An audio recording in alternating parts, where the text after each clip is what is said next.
उत्तर प्रदेश जिला पंचायत अध्यक्ष चुनाव, भारतीय जनता पार्टी का बजा डंका।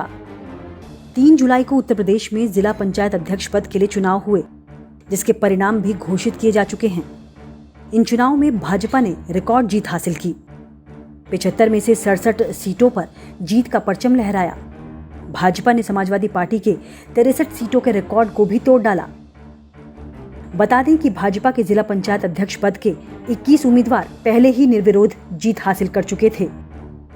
शनिवार दिनांक 3 जुलाई 2021 को 53 सीटों पर वोटिंग हुई, जिसमें भारतीय जनता पार्टी ने बम्पर जीत हासिल कर विपक्ष का मैदान ही समेट दिया। भाजपा को एटा, संत कबीरनगर, आजमगढ़, बलिया, बागपत, जौनपुर और प्रतापगढ़ में छोड़कर अन्य 44 जिलों में जीत हासिल हुई है।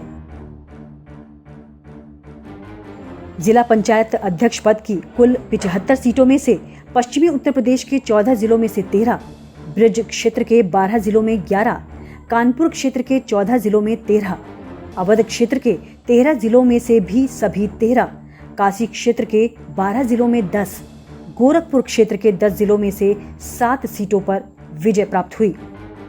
प्रमुख विपक्षी दल समाजवादी पार्टी के खाते में 5 सीट आई। राष्ट्रीय लोकदल ने 1 सीट पर जीत हासिल की। जिन सीटों पर सत्तारूढ़ भाजपा और विपक्षी दलों में कड़ा मुकाबला होने की आशंका जताई जा रही थी, उनमें से 1 सीट मुजफ्फरनगर की थी। इस सीट पर भाजपा प्रत्याशी डॉक्टर वीरपाल निरवाल के सामने भारतीय किसान यूनियन प्रत्याशी सत्येंद्र बालियान मैदान में खड़े थे। किसान आंदोलन की वजह से ये आशंका जताई जा रही थी कि पश्चिमी उत्तर प्रदेश से भाजपा का जीतना लगभग नामुमकिन है, क्योंकि ये क्षेत्र किसान आंदोलन के कारण चर्चा में आया और किसान नेता राकेश टिकैत का गृहनगर भी है। ऐसे में माना जा रहा है कि किसान आंदोलन और राकेश टिकैत के भाजपा विरोधी अभियान के कारण मुजफ्फरनगर में जिला पंचायत अध्यक्ष पद के लिए कड़ा मुकाबला देखने को मिल सकता है। लेकिन नतीजा आशंकाओं से बिल्कुल उलट आया। भाजपा प्रत्याशी डॉक्टर निरवाल ने बीकेयू प्रत्याशी सत्येंद्र बालियान को बुरी तरह से हरा दिया।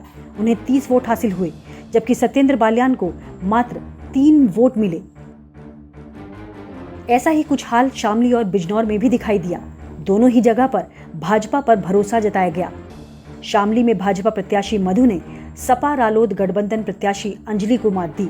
बिजनौर में भी भाजपा प्रत्याशी साकेंद्र प्रताप सिंह ने सपा गठबंधन के प्रत्याशी चरणजीत कौर को परास्त किया। वहीं अयोध्या में भाजपा प्रत्याशी रोली सिंह जिला पंचायत अध्यक्ष चुनी गई हैं। कांग्रेस का गढ़ माने जाने वाले रायबरेली में तो विपक्ष को जीत की पूरी उम्मीद थी, लेकिन भाजपा ने उनका ये सपना भी चकनाचूर कर डाला।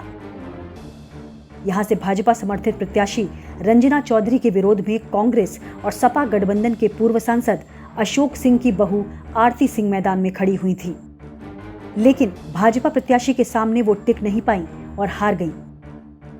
जिला पंचायत चुनाव में सबसे बड़ा उलटफेर सपा संरक्षक मुलायम सिंह यादव के गढ़ मैनपुरी में दिखाई दिया।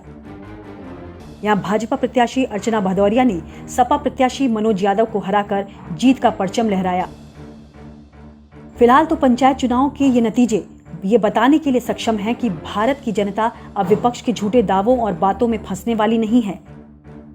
वो किसान आंदोलन के प्रोपेगेंडे को भी भलीभांति समझ गई है और इस बात को भी वो कैसे बीते कुछ वक्त में हाथरस में दलित युवती के बलात्कार मामले से लेकर आगरा के शराब कांड तक के मामले में विपक्ष ने केवल और केवल ओछी राजनीति करने की कोशिश की है।